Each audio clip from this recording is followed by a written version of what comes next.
We kind of talked about how God fits into this idea of being sacred in a sacred place, in a holy place of sexual intimacy and relationship with another in marriage, and even not in marriage, but just really treating this as a sacred place. But I was wondering what to do with this idea coming from a Christian background of, do you live together before getting married? Do you not? What does that mean?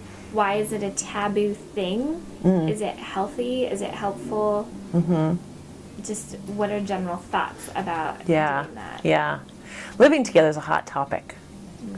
I think I recently saw a statistic of somewhere between 60 and 70% of young people live together before they get married. And there's research that says that people who live together have a higher likelihood of divorce. Really? I think we're still not contexting that. So right now in culture, or for the last probably 5-10 years, in secular culture, there's been this idea that sexuality is a recreational activity. Okay? And so there's a lot of hookups happening.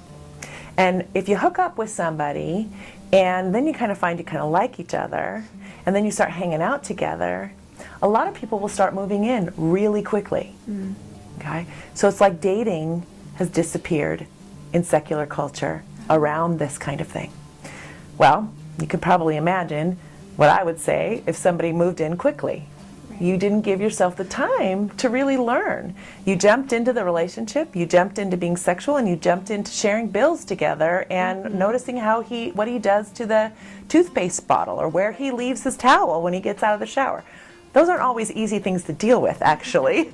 I mean, there's a lot to learn in that. But you weave your life together long before you find out, is this even who I like to be with in the long run? What do they really like? After the chemicals kind of die down, what do they really like? Not a good idea. And yes, the majority of those are not going to be sustained because we don't fit with everybody. We don't fit with everybody who sends our sparks flying. Right? Yeah. You can crawl into an elevator and go, woo, sparks, but it doesn't mean I don't want to live my life with that person. But sometimes it takes time to find that out. You know, that there's a difference between just having sparks and then everything else. In the evangelical world, in evangelical campuses, we see a different thing happening that's similar.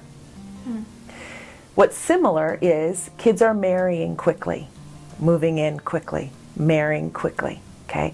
They're being told, don't do anything from a place of want and desire, or your body, until you're married. Therefore, So you run to get engaged and get married. So they're not dating either. They're not giving themselves the time. And one of the highest divorce rates are Christians under the age of 24 getting quickly married. So Well, it almost quick. seems worse because that's more of a commitment than in the secular realm when you can just move out at the end of the deal. Yeah. Well, certainly in this culture, it's more of a commitment. Right. And living together isn't as much. I mean, people do live together and leave, and that's known in secular culture that people will. So people aren't going, oh, that's, I mean, they're saying it's awful and they'll be there for each other. But this is a divorce, and divorce inside Christian context is also thought a whole nother measure, right? So both places, dating isn't happening. Both places, we have people rushing into living together. So is it living together that's our problem that increases the divorce rate? Or is it people rushing into relationship ahead of their emotional connection or their spiritual connection or learning about each other? I would say it's that.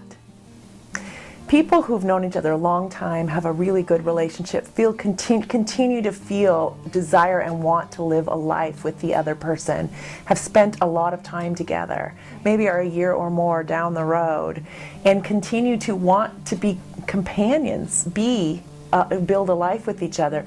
Those people who move in together often do fine. Okay? Now, that's what's different in my book. Now, you can get married there and likely do fine. You're probably over 24 by that point. You've given yourself some time. Or you can move in together and have a monogamous, committed relationship and maybe even later get married, and you'll probably do fine. Okay, so to me, it's not living together. Again, it's not the behavior, Right. it's the context Right. that really is different.